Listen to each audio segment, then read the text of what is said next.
Ever thought about what happens to your assets and loved ones when you're no longer here? My name is Corey Stackhouse, and in today's video, we're going to be diving into 10 essential reasons why having an estate plan is not just a luxury, but a necessity for everyone. Whether you're just starting your career, running a business, or enjoying retirement, this video is your guide to understanding why an estate plan is crucial for protecting your legacy and your loved ones. So let's dive in.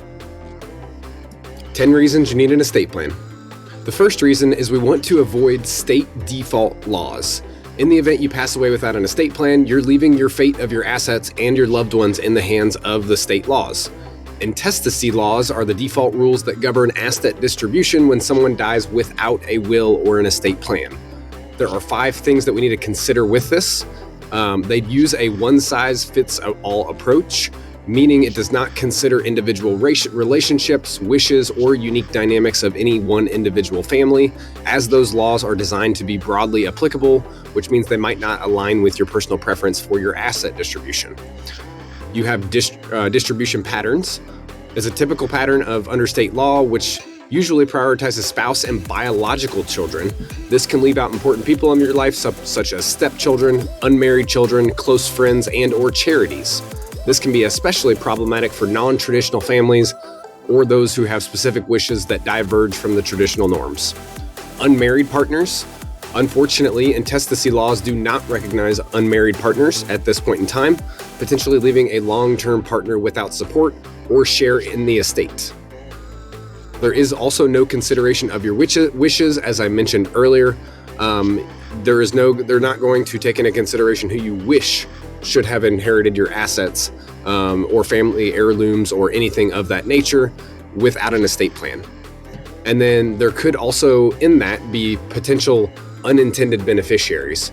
For example, let's assume you have an estranged family member who has had no contact with you for 25 years and you have no expectation or want to leave anything to them.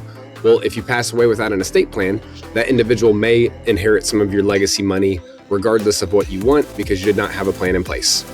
The next reason you want to get an estate plan is that you can bypass the probate process. So the probate process is what happens is you have a board of individuals that is going to decide what to do with your assets, as we mentioned with those state laws prior. There are costs associated with probate.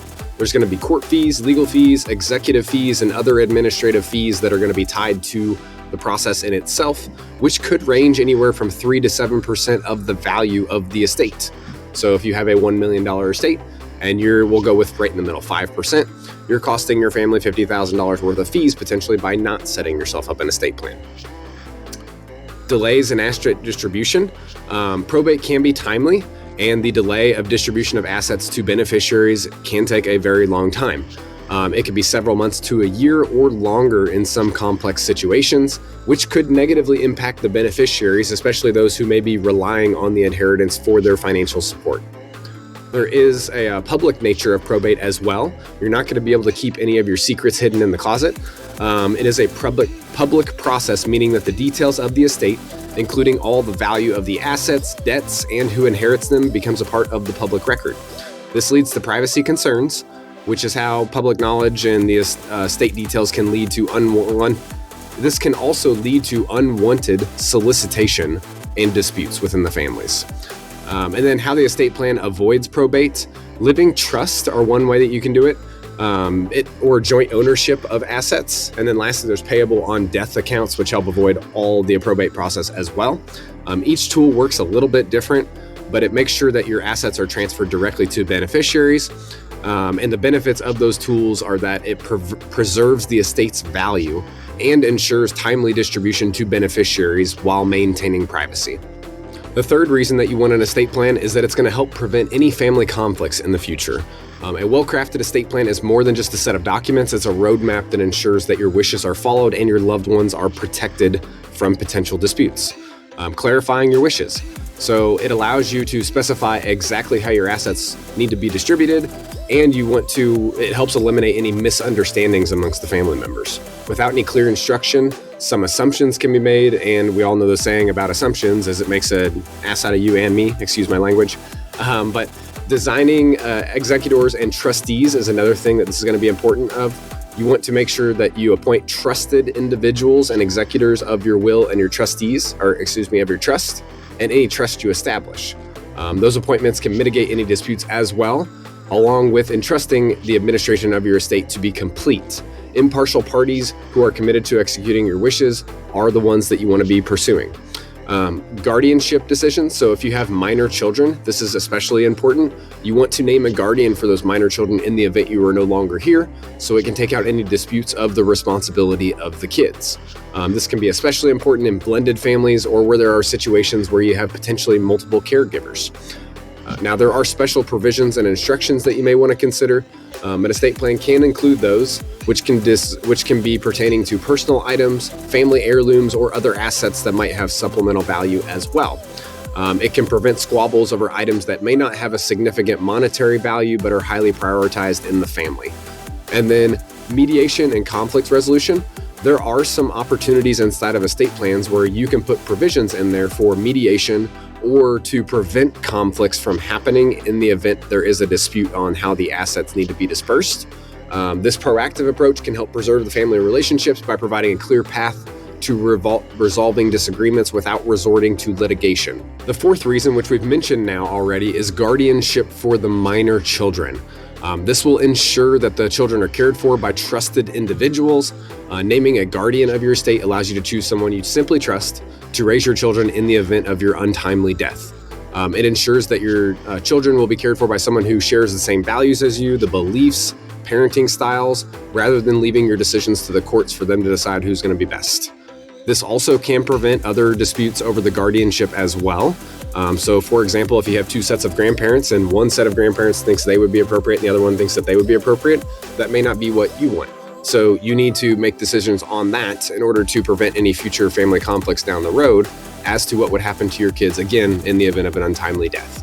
It also does provide some stability and security for your children too, especially if they would know ahead of time what would happen in the event that mom and dad were no longer around. Where would I live? Where would I go to school?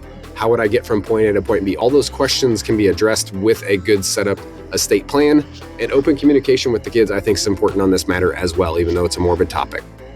Another reason to consider an estate plan is you are able to minimize estate taxes potentially. There are some opportunities where you can gift money to kids or to people on the street or family members or whomever you want. Every year you're allowed to give away a certain amount of money. In the year of 2024, that gift rule is going to be $18,000. So you can give away $18,000 to each of your children or infinitely many random strangers on the street, and it's not going to affect your estate tax limit. In the event you decided to give more away, then it's going to lower your ultimate estate tax limit. We'll go into detail on another video on that subject, but you have the ability to give money to your kids or heirs prior to passing away in order to minimize any estate tax consequences that you may have. There are some opportunities with irrevocable life insurance trust. In short, it's basically you are setting up a trust, putting a life insurance policy in there, making sure the death benefit is payable to it. Then thereafter, you have some rules within the trust that are going to determine how that money is distributed to the heirs down the road. It is another way to take money out of your estate today and put it in the legacy for the family down the road at the passing of you. There are also charitable contributions that you can have to help lower and minimize your estate taxes as well. So leaving a portion of your estate to charity can not only fulfill philanthropic goals, but also reduce, again, the total taxes of the estate. This last section here I wanted to make sure I put in. If you establish a charitable remainder trust, basically what you can do is you can put money in that trust. You can then live off the income of that trust for the rest of your life. And then when you pass away, there money left in there is sent to the charity. That is, again, another way to minimize your overall estate and get the money out of your name to leave less taxes to pay to Uncle Sam at the end of your life. Another reason to set up an estate plan is to plan for incapacity. An estate plan encompasses more than just your instructions for distributing your assets after your death. It also includes crucial directives for managing your affairs when becoming incapacitated or being unable to make decisions for yourself. Here are three main components that you might want to consider. First one is going to be the durable power of attorney. Durable in itself means that it becomes in effect when you become incapacitated. So nobody has any right to anything in that durable power of attorney until the day that you become incapacitated, and I want to point that out. It's a legal document that allows you to appoint someone you trust with and to manage your financial affairs whenever you're unable to do so. It could be managing your investments, handling your taxes, anything to do with money. There is also a healthcare proxy or a medical power of attorney that you may want to consider as well.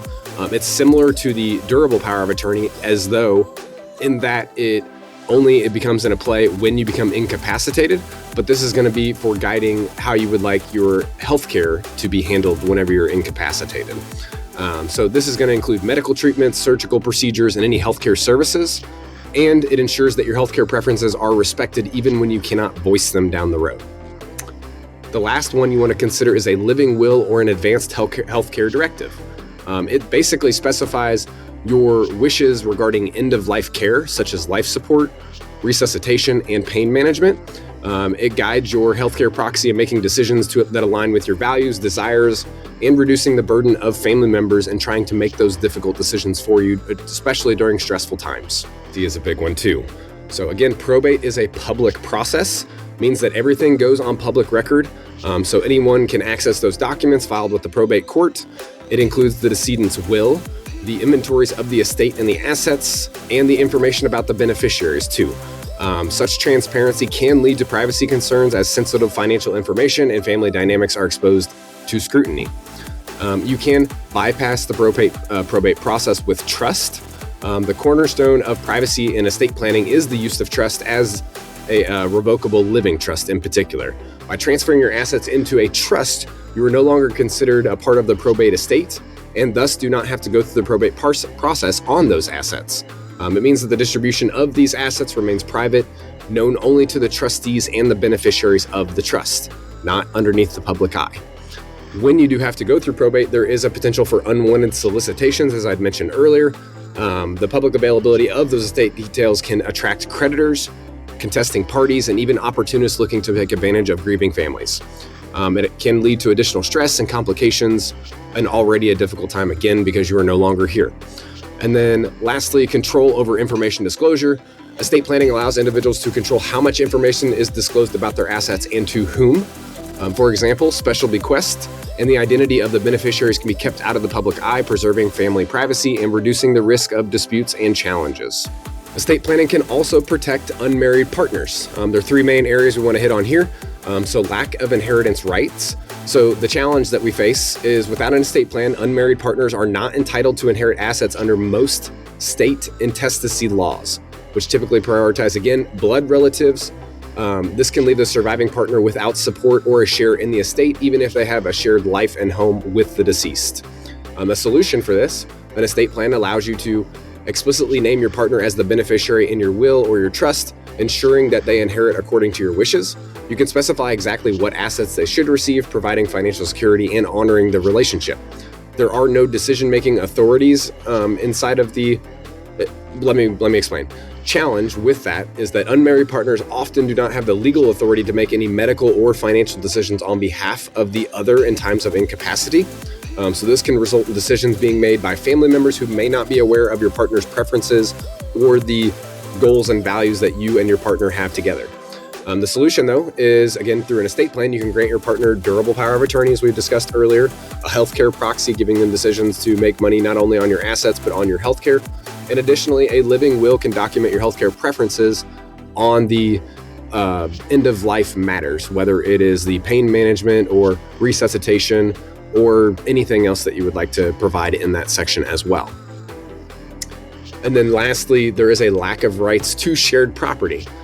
Property not jointly owned. So if you have one spouse that owns the house, or excuse me, if you have one partner that owns the house and the other one's living with them, but it's not in joint name, it may not automatically pass to the other person in the event that one spouse or one partner passes early, especially if it was acquired again in one person's name. This can lead to the surviving partner potentially losing their home or other significant assets if you don't do the appropriate planning. A solution to this is you can include mechanisms in your estate plan, such as joint tenancy with rights of survivorship or transfer on death deeds for real estate, ensuring property passes to the surviving partner without the need of probate. Trust can also be used in managing and distributing these shared assets according to the couple's intentions, offering further protection and flexibility. Another reason to do some estate planning is to secure business succession. So for business owners here, A well-crafted estate plan includes a succession plan that outlines who will take over the business in the event of the owner's death or incapacity. The planning is crucial for seamless continuation of the business, minimizing disruptions to the operations and safeguarding the livelihoods of the employees. Without such a plan, the business may face legal uncertainties, operation paralysis, or even forced closure, which can jeopardize jobs and business legacy. Protecting employees' interest is of very high importance. They are the backbone of any business, and their welfare should be a priority of your estate planning. A succession plan should also include provisions for the employee retention, benefits, and roles during the transition process. This not only helps in retaining talent in uncertain times, but also ensures that the business retains its value and operational integrity, providing stability for both employees, clients, and the significant other of the spouse who just passed away in the event there is a need for legacy, the sale of the business for funding their retirement planning, and those types of things. As the last point is preserving the business value for the heirs. Most of the time you have spouses who are not necessarily owners in the business, but they're the ones entitled to the equity of the business if the main owner of the business passes away. So this is one way to protect your heirs and the legacy that they would receive at your untimely death. The last reason that I'll discuss in today's video is you can support charitable causes with appropriate estate planning. So you can direct bequest in your will or trust. One of the simplest ways to include charitable donations in your estate is by making direct bequest in your will or your trust. You can specify the exact percentages or dollar amounts that you want to go to chosen charities. This method can ensure that your philanthropic goals are also met after passing, and it can reduce that estate tax planning burden if you have a net worth that's up there where you have to worry about estate taxes. There are charitable remainder trusts, as I've mentioned earlier. Those will produce you a lifetime income stream to you, and then will leave the rest of the assets to the estate on whatever's in that trust.